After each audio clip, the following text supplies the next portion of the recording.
Hi, gang. Meteorologist Dave Aguilera from CBS 4. I know that the third grade has been studying about the GOES-R satellite, and we are out here at Cape Canaveral, Florida, getting ready for the launch this afternoon. With me running the camera back there is Mark Nitro. He's one of our great photographers at CBS 4. So joining me out here is Tim Gasparini. He's a program manager at Lockheed Martin, so he was an integral part of getting GOES-R ready and getting it ready for launch. Hi, Tim. How you doing? Dave, how are you? Good. I'm doing fine. Thanks for joining us here. Glad to be here. Now, we're talking to third graders and whoever else wants to watch out there, but they've been studying it, so they sent us a few questions for you. All right. Hope you can answer these. I hope I can, too. Okay, so here we go. There's a few of them. First off, and this one's a cool one, how fast does the rocket have to go to leave the Earth's atmosphere? And that was from Ethan. He sent that question in. All right. Well, Ethan, we have to get the spacecraft and the rocket going 25,000 miles an hour. So faster than 25,000 miles an hour to leave the Earth's atmosphere. That is fast. That is fast. Okay, the second one. This is from Gisani, and it's how much does the GOES-R satellite weigh? The GOES-R spacecraft weighs 11,455 pounds. Okay. That's with all of the fuel on it. Wow, okay, that's pretty big. Yeah. Now, what makes launching a satellite into space so difficult? This is from Desiree. Well, Desiree, gravity for one. We have to overcome gravity, so it takes a lot of fuel and a lot of energy to push the satellite up into space. But then once it's up into space, it's all of the computations and all the math and the science that goes into making sure that the mission gets accomplished once it's up there. Beautiful, beautiful.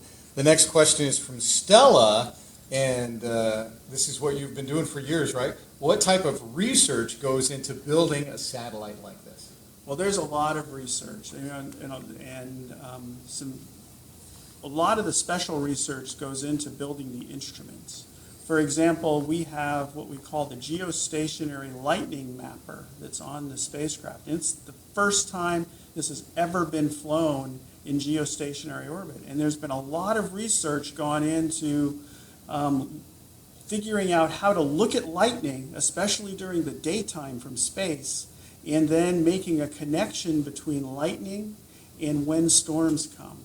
So there's been a lot of research that's gone into that. It's just one area, one small area where they've done it on the spacecraft. Wow. I thought what was interesting, too, was all the information from, like, the solar mapper and the magnetometer and all that might help us when we get interference with like GPS. The space and weather? like that. Yeah. Yeah, so, not only, we talk a lot about weather on Earth, and Dave talks a lot about weather on Earth, but there's also weather in space. The sun sends charged particles and energy to the Earth that can disrupt our communications.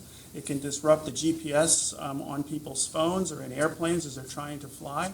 It can even disrupt the power on Earth. And so there's instruments on the spacecraft, and they've done research to develop these instruments to help us understand when that space weather and how intense it is gets to the Earth. So we're going to be able to study weather on Earth and essentially weather in space as well, right? With one satellite. This is huge. This is huge.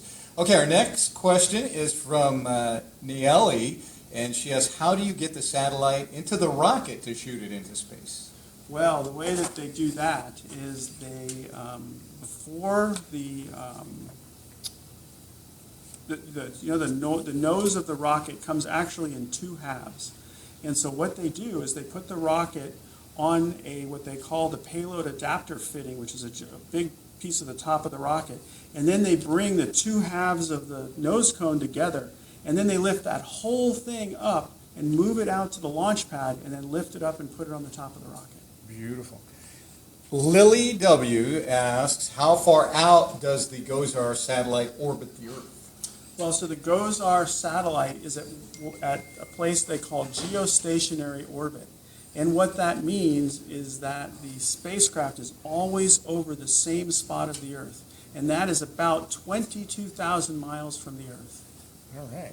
Lydia has her next question, and her question is, what materials is the satellite mostly made of?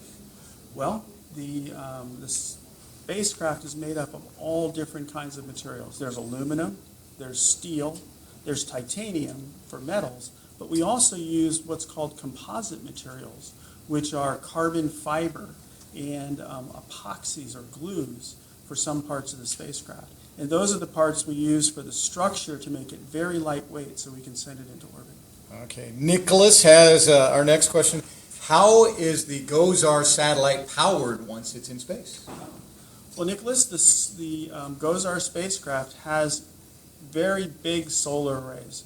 So it has solar arrays that are 10 meters long, or about 30 feet long, not quite 30 feet long, that are on the spacecraft to give it power once it's in space. Beautiful. And this one from Bryant. When sending information, does the satellite really send out ones and zeros back to Earth? You know, it really does. It really sends ones and zeros back to Earth, and then when it gets to the Earth, they're decoded. When they send it down to the Earth, sometimes they worry about losing information. And so that information is encoded in a very special way so that when it gets down to the Earth, they can decode it and make sure that they didn't lose any of those ones or zeros. That's almost the most surprising thing, I think, to most people, that that's how the information comes down. Yeah, Ones and zeros. it does. It comes down to ones and zeros. Okay, last clip question, certainly last but not least. This is from Mr. Sherlock. Is that one of the students, or is that? That's one of the teachers. Yeah, he's the teacher. He's Mr. the teacher. Sherlock. Okay. How do you know what day is the best to launch a rocket? Well, you know, it depends on where you want to go.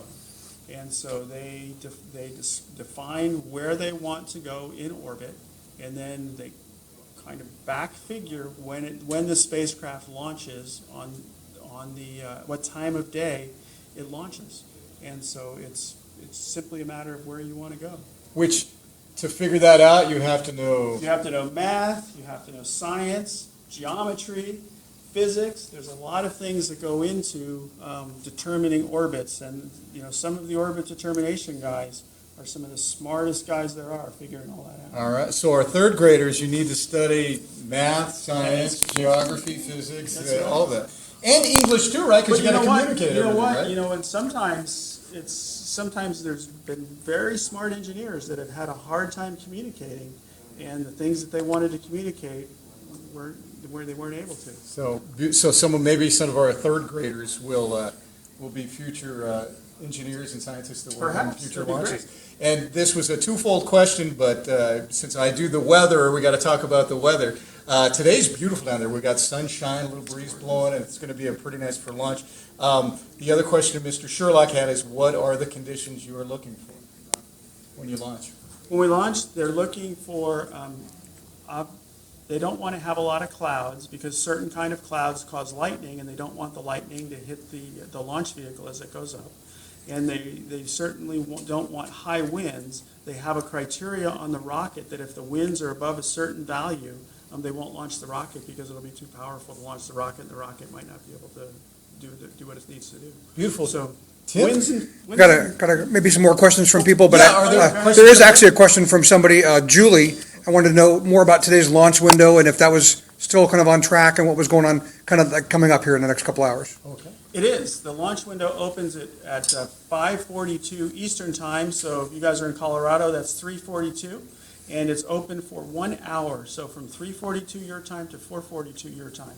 And as Dave said, the weather's beautiful and the rocket's good and the spacecraft is healthy.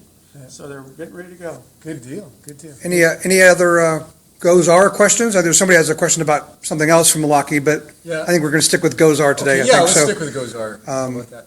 You know, one thing, and if any of you have been following us with our reports here, and if you haven't, you may not know this, but there's a huge Colorado connection with GOES-R. That's kind of the reason we're down here covering it. Can we talk a little bit about that? Who's involved back in Colorado that We put can. everything together? Sure. Well, there's, I guess I'll start with Lockheed Martin since that's who I work for. Yeah, sure. We built the spacecraft, and we actually built two of the instruments that are on the spacecraft. CU LASP builds one of the instruments that's on the spacecraft, and we have a number of other subcontractors in the area, in the Denver metro area, that have also worked on the spacecraft. So there's been a lot of effort in Colorado. Beautiful. So hard to believe that, because the launches usually occur like in Florida and along the coast, but Colorado back up in the Colorado's- mountains has a huge impact on the space. And you guys are forgetting one thing too, ULA. ULA, yeah, and ULA. And ULA is also in Colorado, who builds a rocket, yes. Yeah, and ULA is, for those that don't United know, is United Launch Alliance. Yeah. So they build the Atlas. which is like a combination of Boeing Lockheed and Boeing. Lockheed Martin, they are, build the launch vehicles for the United States, for NOAA and NASA. And- So you guys get along, you're right. Yes, we do. We do. I thought there was an interesting fact today too that we talked about was the Atlas V and how it actually lifts off from the pad. Oh, yeah. That's kind of a Gary neat- Napier was telling us that when the rocket takes off, a lot of rockets just go real slow and lumber, but this is going to This almost one's jump, going to jump right? off the pad because the